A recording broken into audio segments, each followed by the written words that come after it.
Good morning विद्यार्थी मित्रांनो, आपले सर्वांचे डबल अकॅडमी मध्ये सहर्ष स्वागत आहे। आज आपण बघणार आहोत अंगणवाडी सुपरवायझर सरळ सेवा असेल किंवा अंगणवाडी परिवीक्षिका अंतर्गत भरती ग्रामीण आणि शहरी भागातील ज्या महिला तयारी करतायत त्यांच्याकरिता 160 प्लस म्हणजे 200 पैकी 160 प्लस जर मार्क मिळाले तरच आपलं या ठिकाणी सिलेक्शन होणार आहे। त्याकरिता आपल्याला नेमकं अभ्यास कसा करायचा आहे, अभ्यासाचं नियोजन, कोणते पुस्तक वाचायचे, सिलेबस कसा आहे, तर त्याकरिता आपण शेवटपर्यंत हा व्हिडिओ बघणे गरजेचं आहे, जेणेकरून आपल्याला कळणार आहे। कारण नुसताच अभ्यास करून चालणार नाही का। 102 पदांची सुद्धा जाहिरात आली होती, त्याचा निकाल लागला, त्याची वेटिंग लिस्ट सुद्धा लागलेली आहे, जॉईनिंग सुद्धा मिळालेली आहे। तर आपण कुठेतरी कमी पडलेलो आहोत। 200 पैकी आपल्याला 120 130च मार्क पडले, म्हणजे 20-30 मार्क आपल्याला प्रत्येक कॅटेगरीनुसार ज्या कॅटेगरीमध्ये आपण असाल तिथे कमी पडलेले आहेत। तर मग त्यासाठी काय करायचं आहे तर आपण त्या व्हिडिओच्या माध्यमातून बघूया। त्या अगोदर फक्त थोडक्यात माहिती देऊया। अंगणवाडी मुख्य सेविका असेल किंवा सुपरवायझर असेल तर ही बॅचेस सध्या स्टार्ट झालेले आहेत आणि ऑफर आहे 15 तारखेपर्यंत ऑफर आहे। Online batch live plus recorded 2000 रुपयामध्ये आपण 6 मंथ करिता व्हॅलिडिटी देत आहोत। ज्या विद्यार्थ्यांना बॅच जॉईन करायची आहे त्यांनी जो नंबर आहे आपल्या अकॅडमीचा 8010457760 या नंबरवरती कॉल करायचा आहे। ओके, बाकीची इन्फॉर्मेशन तुम्हाला नंबरवरती कॉल केल्यानंतर दिली जाणार आहे। ठीक आहे, तर जास्त वेळ न घेता आपण पुढे जाऊया। अंगणवाडी सुपरवायझरची 128 पदांची जाहिरात सर्वांनाच माहित आहे, या जागा मंजूर झालेल्या आहेत, परंतु जाहिरातीला वेळ आहे। साधारणतः 2 ते 3 महिन्याचा कालावधी आपण पकडूया। या सगळ्या महानगरपालिका जिल्हा परिषदेच्या निवडणुका झाल्यानंतर जसं मागच्या वेळेस जाहिरात येते ते म्हणतात की कधी आली होती, साधारणतः मला वाटते सप्टेंबर मध्ये आली होती, त्यानंतर लगेच फेब्रुवारी मध्ये एक्झाम झाली होती। म्हणजे सप्टेंबर, ऑक्टोबर, नोव्हेंबर, डिसेंबर 4 ते 5 महिन्याचा तुम्हाला कालावधी दिला होता, 1 महिना फॉर्म भरण्याकरिता। ठीक आहे, जाहिरात येणार आहे एवढं फिक्स आहे, लक्षात ठेवायचं। त्यानंतर आपल्याला टार्गेट 200 पैकी 160 गुण मिळवायचे आहेत। कारण मागचा जो कट ऑफ बघितला तर ओपनची जी कॅन्डिडेट आहे महाराष्ट्रामध्ये पहिली आली तिला 169, त्यानंतर ओपनची सगळ्यात शेवटची महिला जिचं सिलेक्शन झालेलं आहे तिला 159 मार्क आहेत। ओके, त्यानंतर ओबीसीचा सुद्धा तेवढाच लागलेला आहे 155 प्लस।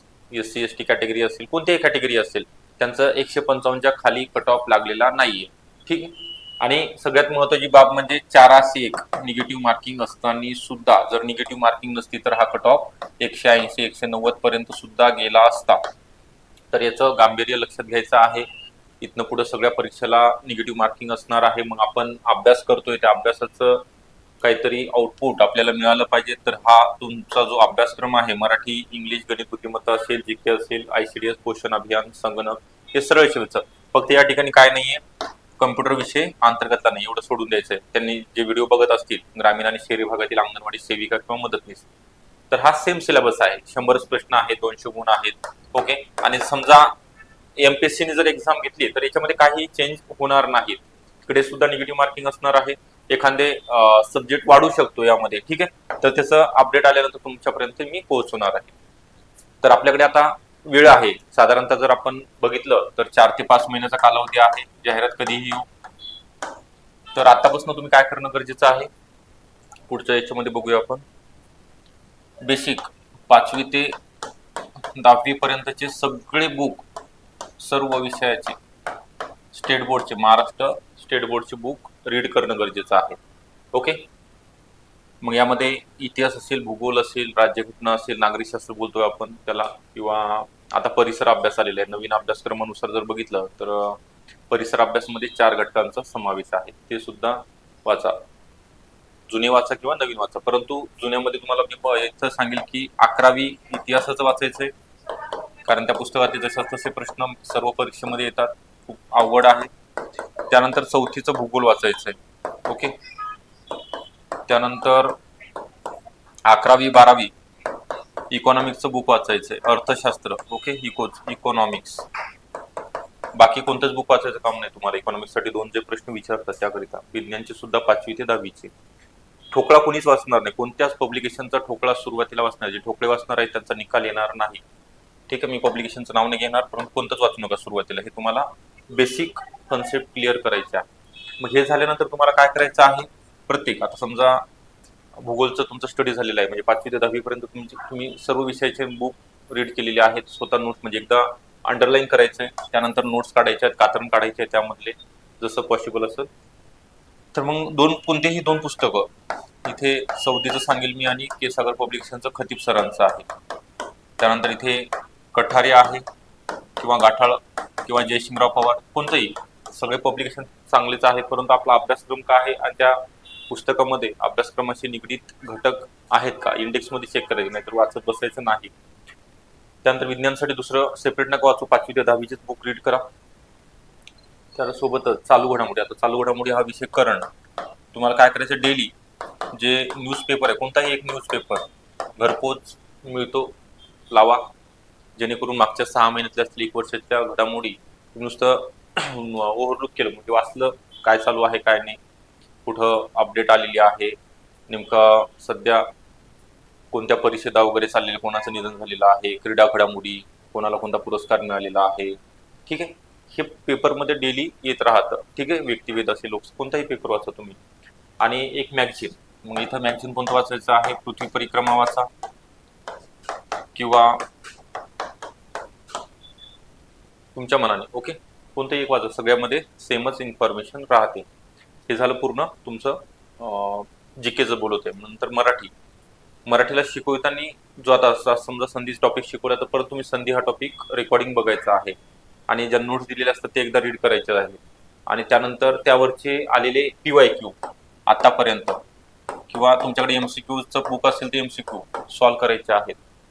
ठीक आहे, हे सॉल्व्ह केल्यानंतर आपल्याला 50 पैकी किती मार्क पडत आहेत त्याचं सुद्धा अनालिसिस करायचं. मग प्रयोग असेल किंवा संधी, त्यामधले कोणता पार्ट मला समजला नाही त्या अनालिसिस मधून तुम्हाला समजणार, तुमचा अनालिसिस तुम्हाला समजणार आहे. ठीक आहे, मग तुमचा कोणता वीक पॉईंट आहे तो स्ट्रॉंग करण्याचा प्रयत्न करायचा आहे 4-5 महिन्यामध्ये.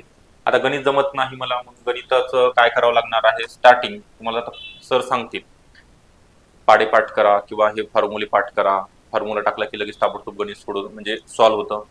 त्यानंतर इंग्लिश सुद्धा अवघड जाते, मग इंग्लिशसाठी काय करायचं आहे, कमी मार्क पडत आहेत, 20 मार्क आहे तुम्हाला, 20 पैकी मला किमान 14-15 तरी मार्क मिळाले पाहिजेत, नाहीतर 2-3 मार्क मिळाले तुम्ही स्पर्धेमधनं बाद होणार आहात. एवढं लक्षात ठेवायचं. कोणताच विषय हलक्यात घेऊ नका, कोणता स्किप करायचा नाही, टॉपिक सब्जेक्ट तर नाही आणि टॉपिक सुद्धा स्किप करायचं स्पर्धा परीक्षेमध्ये. हे आपलं ग्रॅज्युएशनची एक्झाम नाहीये. ठीक आहे, त्यासोबतच तुम्हाला डेली 4 तासाचं, फक्त 4 तास अभ्यास करा, 2 तास सकाळ 2 तास संध्याकाळी, जसा वेळ मिळेल. कारण तुम्ही पार्ट टाइम जॉब आहे, कोणी अंगणवाडी सेविका आहे, कोणी कॉलेजचं चालू आहे, कॉलेजला आहात, तर या सर्व महिलांनी लक्षात ठेवायचं आहे आपल्याला या येणाऱ्या परीक्षेमध्ये कधी येऊ एक्झाम, जूनमध्ये येऊ, जुलैमध्ये एक्झाम हो, टार्गेट 160+ 170 मिळो, 180 मिळो, 100% पेपर झाल्यानंतरच मला कळालं पाहिजे की माझा निकाल या परीक्षेमध्ये 100% आहे.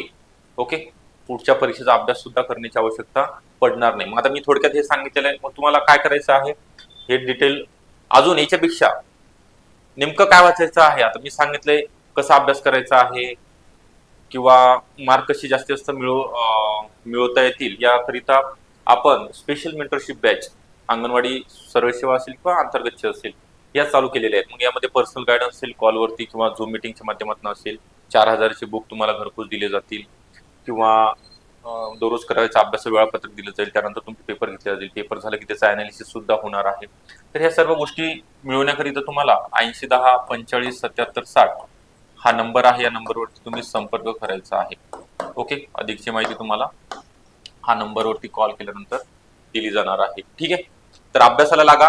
कोणी अंतर्गत असो का सरळ सेवा दोन्हीची सुद्धा परीक्षा 2026 मध्ये होणार आहेत. आता शांततेचा काळ आहे, जास्तीत जास्त त्याचा वापर करा, जेणेकरून तुम्हाला जाहिरात आल्यानंतर फक्त तुमचे डेमो पेपर, मॅरेथॉन लेक्चर, त्यानंतर PYG क्वेश्चन पेपर सॉल्व्ह करणं, फक्त रिव्हिजन करीत आपल्याला वेळ ठेवायचा आहे. तोपर्यंत अभ्यास आपला पूर्ण कंप्लीट करून घ्यायचा आहे. तसं तुमच्या योजना आहेत ICDSच्या वगैरे, त्याचे सुद्धा नोट्स काढा. खूप साऱ्या भरमसाठ आहेत, केंद्र सरकार राज्य सरकारच्या आहेत. त्याच्यामध्ये 4 गोष्टी महत्वाच्या असतात. कधी सुरू झाली, कोणी सुरू केली, कोणत्या मंत्रालयाअंतर्गत सुरू करण्यात लाभार्थी कोण आहेत आणि योजनेचं टार्गेट काय, 4-5 गोष्टी लक्षात ठेवायच्या. बाकी त्याच्यात फापट पसरा वाचणे गरजेचं नाही किंवा लक्षात ठेवणं गरजेचं नाहीये. हेच परीक्षेला विचारायचं. हे आपल्याला कळायला पाहिजे की परीक्षेमध्ये नेमकं काय येतं. ओके, काय येत नाही ते कळालं की विषय संपवतो. ठीक आहे, अशा स्वरूपात करा. अजून जर तुम्हाला योग्य मार्गदर्शन हवं असेल तर कॉल करा. कॉलवर सुद्धा अजून डिटेलमध्ये आपण बोलणार आहोत, मार्गदर्शन करणार आहोत. बॅचेस आता सुरू झालेले आहेत, नंबर दिलेला आहे.